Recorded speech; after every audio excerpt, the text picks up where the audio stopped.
دیوانے سارے تیرے نے، عرش والے فرش والے دیوانے سارے تیرے نے، عرش والے فرش والے دیوانے سارے تیرے نے۔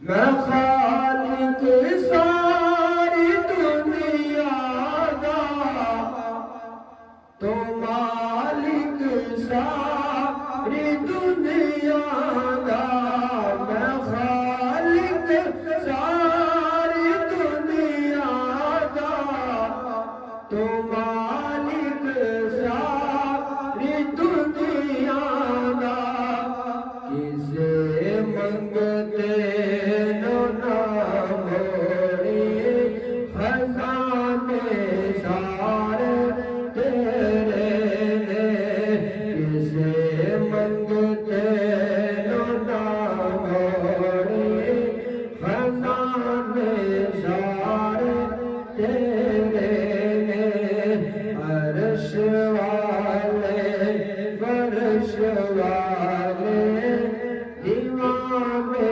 سارے تیرے نے۔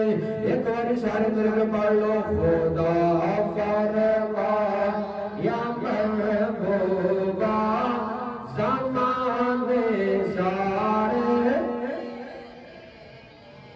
ذی وقار ذی احتشام دوستوں، بزرگوں، طلباء کرام، اساتذہ کرام، السلام علیکم ورحمۃ اللہ تعالی وبرکاتہ۔ الحمدللہ تعالی اج اسی جمعۃ المبارک دے اس عظیم ربیع النور شریف دے پہلے جمعۃ المبارک دے نوری اجتماع دے اندر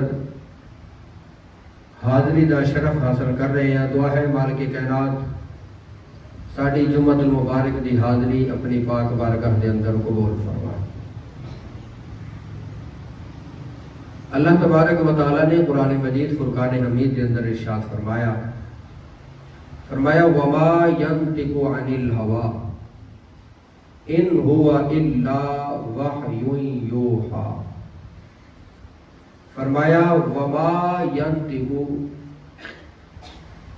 کلام نہیں کر دے، یعنی نبی رحمت صلی اللہ تعالیٰ علیہ وبارک وسلم فرمایا کلام نہیں کر دے، گفتگو نہیں کر دے، نہیں بول دے، عن الہوا، اپنی خواہش دے نال، اپنی مرضی دے نال۔ پھر کیویں بول دے نے؟ فرمایا الا وحی یوحیٰ، بلکہ نبی رحمت کلام کر دے ہی ادو نے جدو اللہ دی طرف آرڈر آتا ہے، جدو اللہ دی طرف تو وحی آتی ہے، اللہ دی طرف تو پیغام آتا ہے۔ وحی کا مطلب یہ نہیں کہ ہر بار ہی حضرت سیدنا جبریل امین وحی لے کے آن۔ علماء جانتے ہیں کہ وحی دیاں کئی قسم ہیں۔ وحی دی ایک قسم کا اے وے کہ حضرت سیدنا جبریل امین اللہ تبارک و تعالی دی طرف تو پیغام لے کے آندے نے اور نبی تک پہنچاندے نے۔ اور وحی دی ایک قسم اے بھی ہے کہ اللہ تبارک و تعالی ڈائریکٹ اپنے نبی دے قلب دے اوتے القاء فرما دیندا ہے کہ اے سونے محبوب ہن اے کلام کرو، اے گفتگو کرو، اے گل اپنے غلاماں نو دسو، اپنے صحابہ نو دسو، شریعت دا اے پیغام اپنے لوگاں تک، اپنے غلاماں تک پہنچاؤ۔